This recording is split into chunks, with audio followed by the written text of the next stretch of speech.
আমরা মাঝে মাঝে বলে থাকি এডুকেশন হ্যাজ নো এন্ড, অর্থাৎ শিক্ষার শেষ নেই। আর আমরা ছাত্র জীবনের মধ্যে প্রবেশ করে কোনো মতেই যেন আমরা আমাদের সিলেবাস শেষ করতে পারছি না। এই একটা সাংঘাতিক একটা পরিস্থিতি। এনইপি অর্থাৎ ন্যাশনাল এডুকেশন পলিসি অনুসারে যে সিলেবাসগুলো তৈরি করা হয়েছে, আসলে এই সিলেবাসগুলি 6 মাসের জন্য নয়, আরও অনেকটা সময় এর জন্য প্রয়োজন হয়।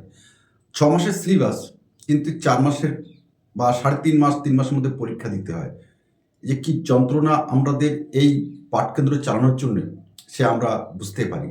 আর সেই বোধগম্যতা থেকেই আজকে আমরা প্রকাশ করব পঞ্চম সেমিস্টার এডুকেশন মাইনরের suggestion 2025-26 West Bengal State university.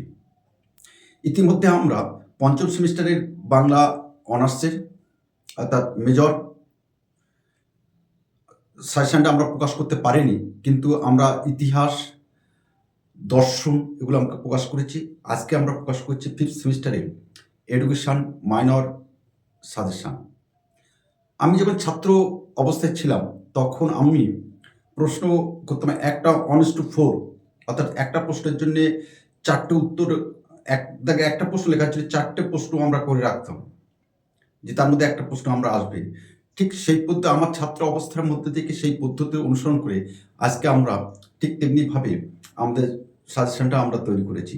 অর্থাৎ এটা করতে হবে, না হলে কিন্তু ওই যে 1 নম্বরের জন্য ফেল, রিভিউ করলে নম্বর পাওয়া যাচ্ছে না, সাংঘাতিক বিষয় কিন্তু। সুতরাং আমরা অকৃতকার্য স্থানে আমরা প্রবেশ করব না। আমরা যে সাজেশনটা দিচ্ছি সেই সাজেশনটা কিন্তু 100% তোমাদের কাজে লাগবে। আমার গত যে বছরগুলো ধরে আমরা যেভাবে আমরা প্রকাশ করে আসছি, নিশ্চয়ই আমাদের জনসমক্ষে আছে। তোমরা দেখলেই বুঝতে পারবে যে পোস্টের সঙ্গে আমাদের সাজেশন হুবহু মিলে যাচ্ছে কিনা। আর সেই কারণে আমরা বলছি স্কিপটা করবে না। স্কিপ করলে তোমরা অনেক কিছু মিস করে যাবে। সুতরাং দেখতে থাকো আমাদের শেষের কবিতা পাঠকেন্দ্র থেকে প্রকাশিত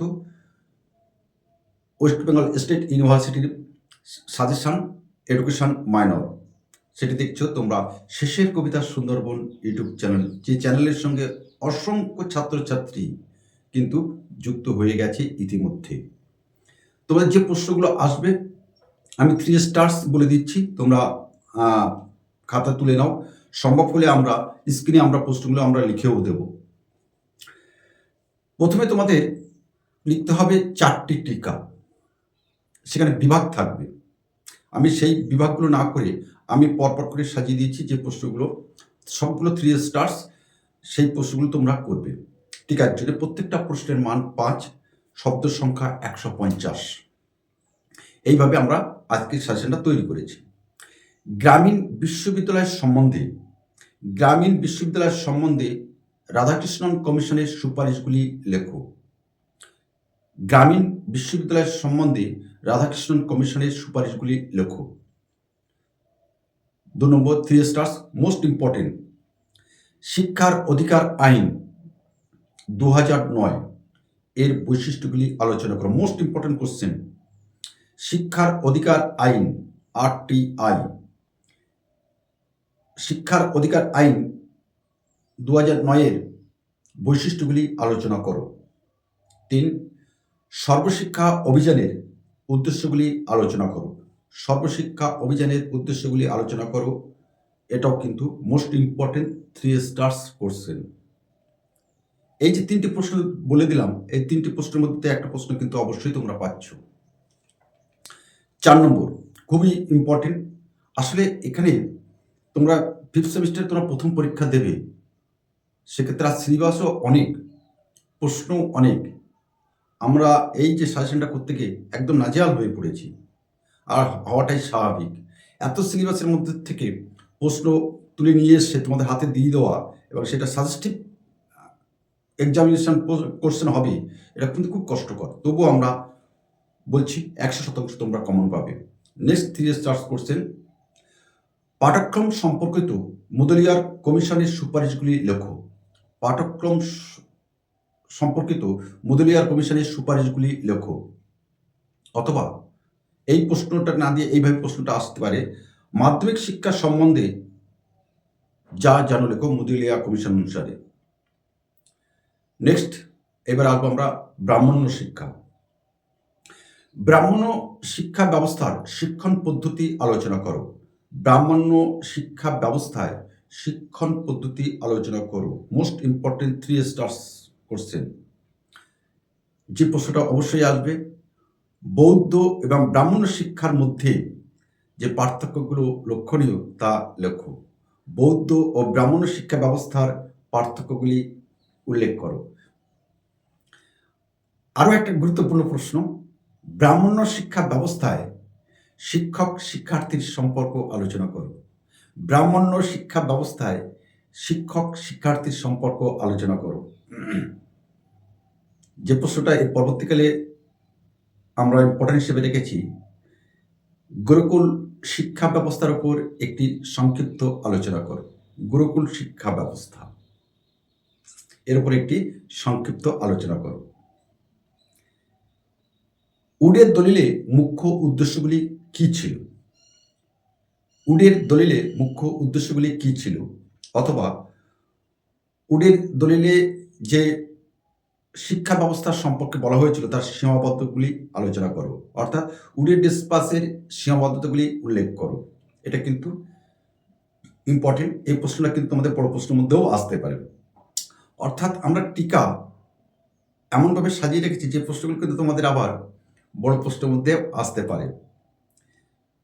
আমরা যে প্রশ্নটা ইম্পর্টেন্ট এই বছরে আমরা মনে করছি, শিক্ষায় গ্রান্ট ইন এড প্রথা, শিক্ষায় গ্রান্ট ইন প্রথা সম্পর্কে উডের দলিলে সুপারিশগুলি লেখো। শিক্ষায় গ্রান্ট ইন এডে উডের দলিলে সুপারিশগুলি লেখো। বৃত্তিমূলক শিক্ষায় হান্টার কমিশনের সুপারিশগুলি লেখো। সর্বশেষ যে প্রশ্নটা তোমরা করবে, প্রবজ্জা ও উপসম্পদা বলতে কি বোঝো? প্রবজ্জা ও উপসম্পদা বলতে কি বোঝো? এখানে আমাদের যদি অনেস্ট 4 হয় তাহলে 16টা প্রশ্ন তোমাদের করতে হয়। আমরা এখানে 12টি প্রশ্ন এখানে রেখেছি। এই 12টি প্রশ্ন করে গেলে 4টে সব কটাই তোমরা কমন পাবে। 6টা তোমাদের থাকবে, 2টো লিখতে হবে না, 4টে থাকবে। 4টের মধ্যে 4টেই কমন পাবে। এবার আসবো আমরা খ বিভাগ, যেখানে তোমাদের লিখতে হবে 3টি প্রশ্ন, যার প্রত্যেকটি প্রশ্নের মান 10 অর্থাৎ 30। প্রথমে টিকায় গেল 20 নম্বর, আর এখানে 30, এই হচ্ছে 50।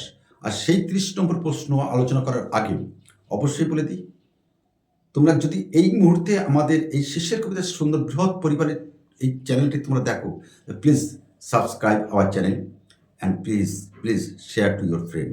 কারণ তোমার একটা শেয়ার কিন্তু আমাদের আগামী ভিডিও তৈরি করতে কিন্তু অনেক কিছু অনুপ্রেরণা সঞ্চার করবে আমাদেরকে। শুধু তাই না, এখানে একটা কথা আমরা বলে রাখি, যে তোমাদের এডুকেশন সম্পর্কিত কোনো প্রশ্নের সমস্যা হয় তাহলে অবশ্যই তোমার কলেজের নাম এবং তোমার নাম জানিয়ে আমাদেরকে হোয়াটসঅ্যাপ করো। তবে পরীক্ষার ঠিক আগে আমাদেরকে বলবে না, তার সেক্ষেত্রে আমাদের একটু সমস্যা হয়।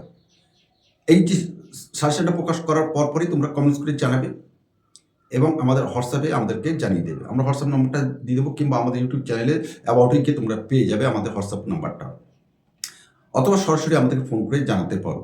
অবশ্যই জানানোর সময় তোমার নাম, তোমার কলেজের নামটা অবশ্যই আমাদেরকে জানাবে। তাহলে আমাদের একটু ভালো লাগে যে এই ছাত্রটি এই কলেজ থেকে শিশির কবিতা সুন্দরবন ইউটিউব চ্যানেলের প্রতিনিধিত্ব করছে।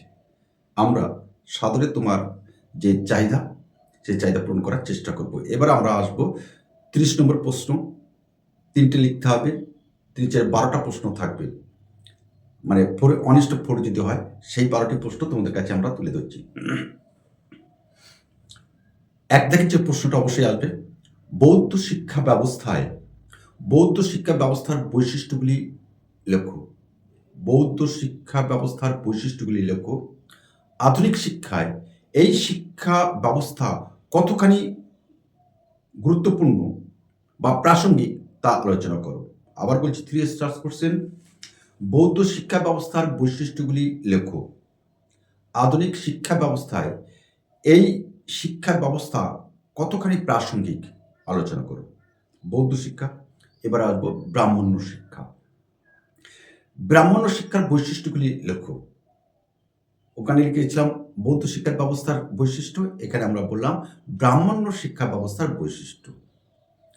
একই প্রশ্ন, আধুনিক শিক্ষা ব্যবস্থায় এই ব্রাহ্মণ্য শিক্ষা ব্যবস্থা কতখানি প্রাসঙ্গিক তা আলোচনা করো, অর্থাৎ ব্রাহ্মণ্য শিক্ষার গুরুত্ব লিখতে হবে।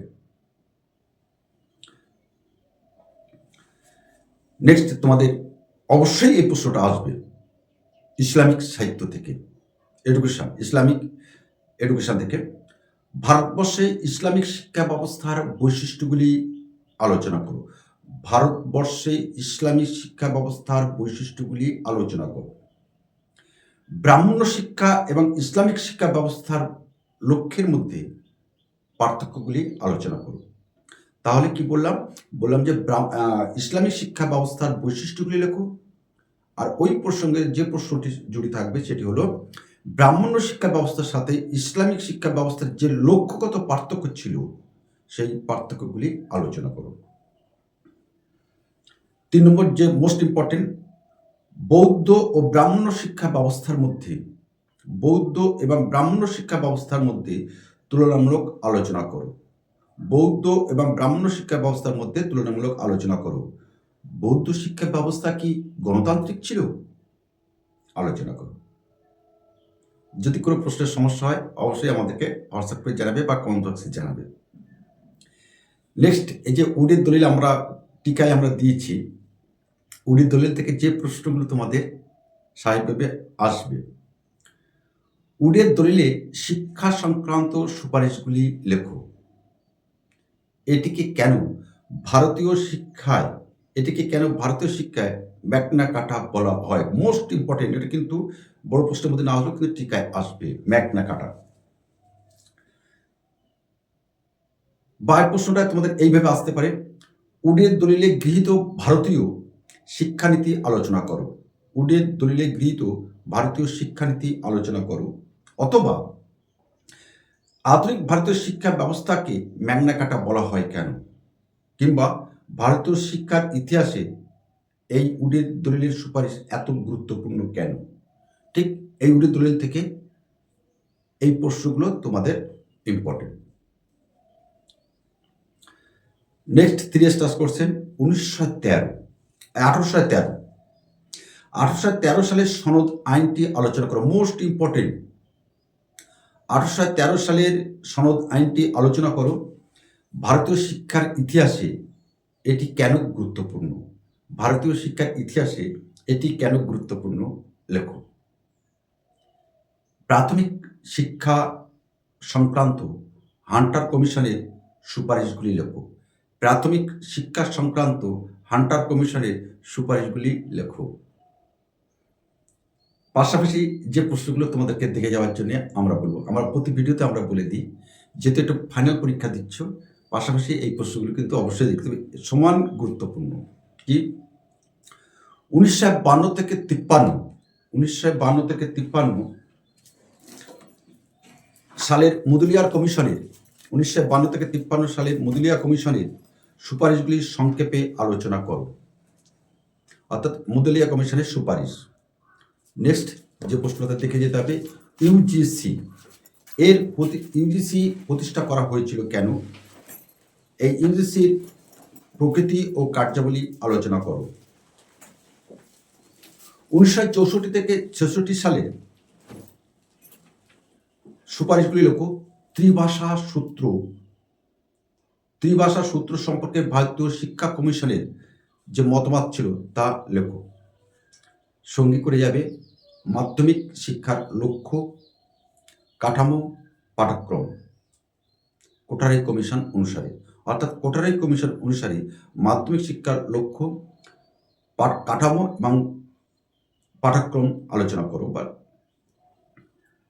সর্বশেষ যেটা আমরা টিকার মধ্যেও রেখেছি, রাধাকৃষ্ণন কমিশনের নির্দেশিত উচ্চশিক্ষার লক্ষ্যগুলি আলোচনা করো। এই লক্ষ্যগুলি আলোচনা করে এর সীমাবদ্ধতা আলোচনা করো। এটা কিন্তু ইম্পর্টেন্ট প্রশ্ন 2025-26 শিক্ষাবর্ষের জন্য। তো আশা করছি আমরা গোটা সিলেবাসটা খুব সংক্ষিপ্ত আকারে কভার আপ করে তোমাদের হাতে আজকে আমরা তুলে দিতে পারবো। Education minor suggestion 2025 to 2026 West Bengal State university.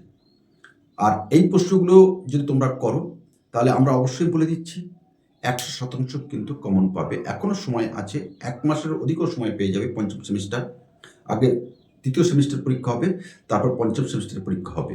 সুতরাং এই সময়কালটা ধরে আমাদের সাজেশন অনুযায়ী সেই প্রশ্নগুলো তৈরি করো, অবশ্যই কমন তোমরা পাবে। আর বিশেষ কোনো সমস্যা হলে অবশ্যই আমাদের হোয়াটসঅ্যাপ করে জানাবে, আমরা চেষ্টা করব তোমাকে সহযোগিতা করার জন্য। তো আজ আমরা এখানে রাখলাম। আগামী কোনো একটা সময়ে নিঃসন্দেহে তোমাদের সাথে আমার ঠিক এইরূপভাবে মেলবন্ধন হবে আশা রাখি। নমস্কার।